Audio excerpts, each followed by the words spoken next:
Welcome in our second interview with Mr. William Steele. We call him Will. I like the name Will. Will doesn't know, I'm not sure if he doesn't, I never shared this with him before that. I met with Will about 25 years ago, and when I was introduced to him, they told me he's Will Steele. I didn't relate the name Will to William. But I know in English, Will is like will, so I love the name, Will Steele, like steel will, you know what I mean? Very strong will. And I like the name, and I like the character. And since that time, he was leading a leadership program, and I was participating in that program, and we became friends. And I'm happy today to have this my second interview with him, and we're talking about fit for leadership. Hi, Will. How are you? Great, thank you. Yeah. Thanks for having me on the podcast. You're welcome. You're welcome. Actually, I'm very excited about that. I would like to ask you today to start actually our conversation with a simple question that actually I think of a lot. Why would people like to follow fit for leaders?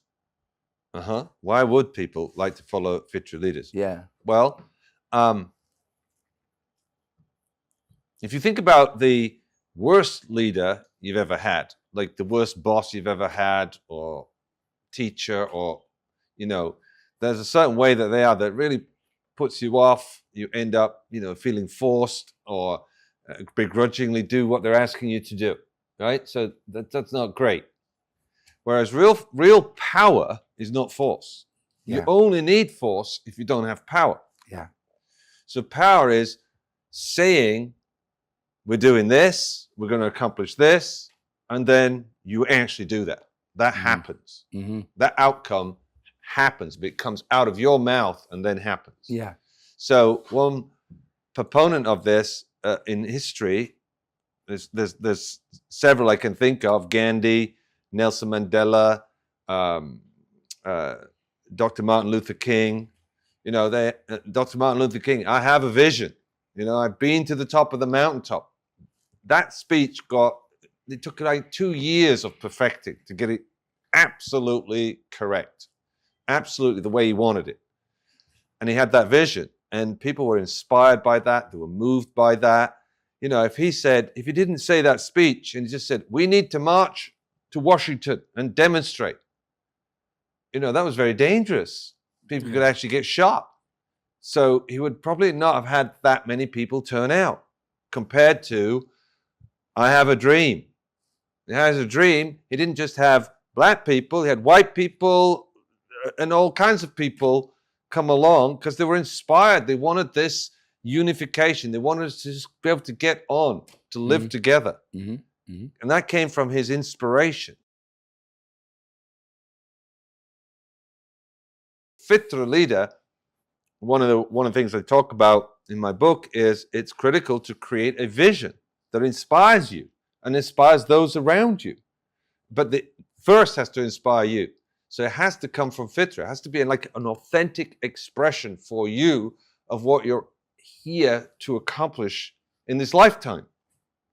Now, it's not like you can find what that is, but you can invent that or create that. And to be able to create anything that's truly a creation, if you're an artist and you want to paint a painting, an original painting, you can't go to an existing painting and change bits or add bits.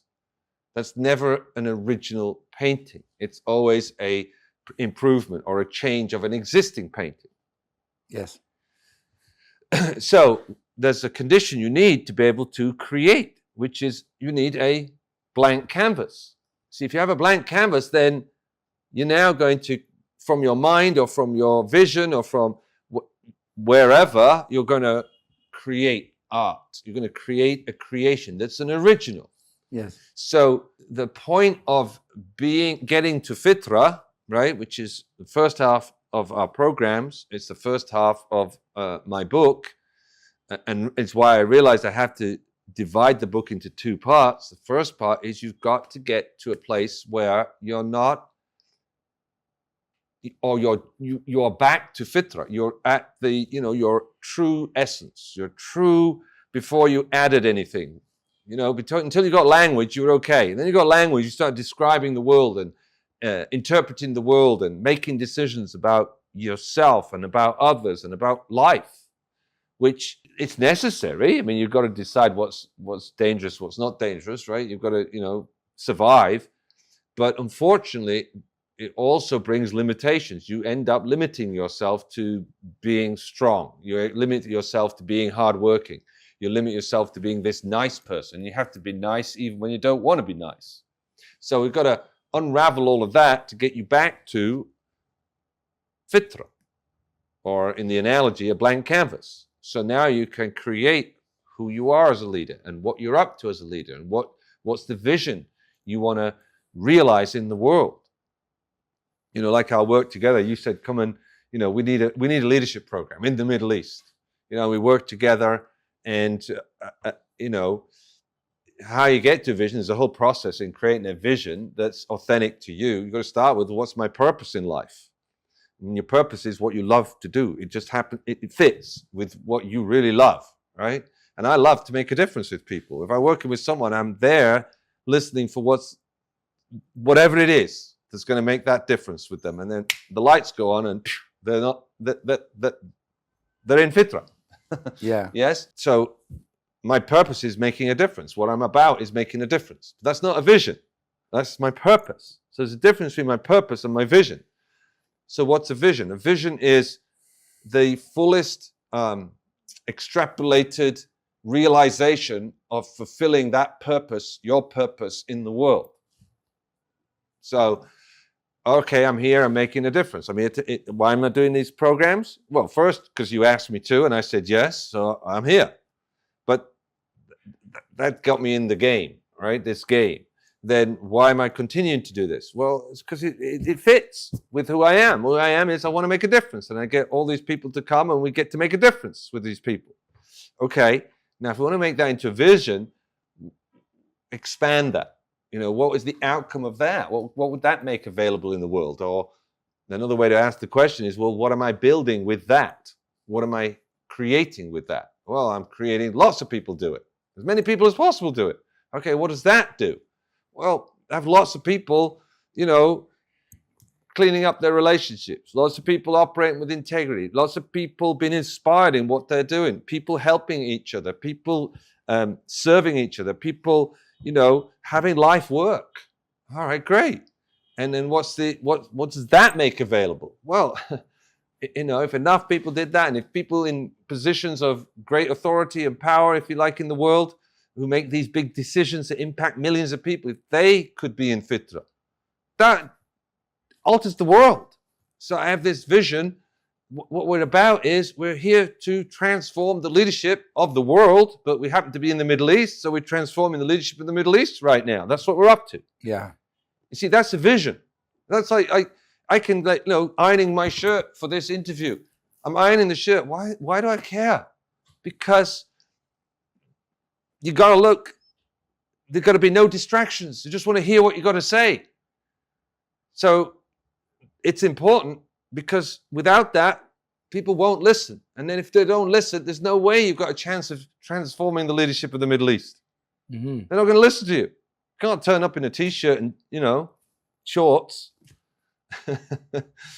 There's a conforming such that you're going to get heard. I mean, when the leader is like conforming to fitra, yes, he automatically has a great impact on people around him. But I can't speak for all people. Okay. Yeah. Right. But when people are inspired, they are more likely to help. They're more likely to want to be part of what you're up to. They're more likely to, in Martin Luther King's case, more likely to, we've got to walk, we've got to march, we've got to stand for this and take a stand for what he's creating. such that, you know, if you're running a large organization and you want to do this, you know, you got some project or you got some idea and you say, we're all going to do this. And then you find that people aren't really motivated and people aren't really aligned with it. You're going to struggle.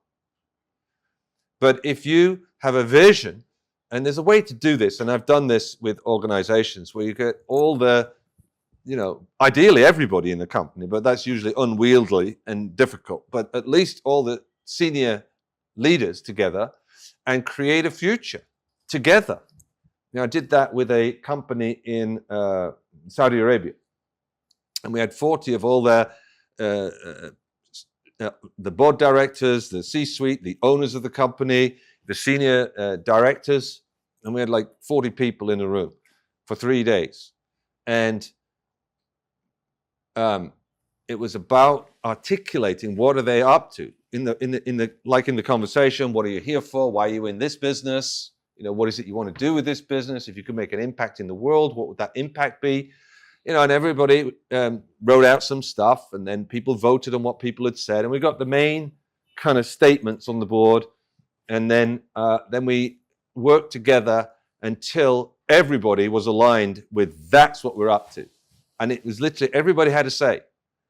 And if somebody couldn't kind of, I just don't get that piece because that's not really what we do. We do this and that, and you know, and everybody had to go, oh, okay, great. So we need to change that word to say that. Does that fit? Yes. All right, great. Can everybody align with that? Yeah, everybody aligns with that. All right, great. I mean, that's painstaking work, but when it comes together, boom, everybody's like, yeah, that's who we are. That's what we're about. That's what we're up to. That's us. That's our vision. So you're not trying to persuade them or cajole them or force them to do what you're trying to do because it's not yours. It's all of yours. It's yours, plural. And everybody's part of it.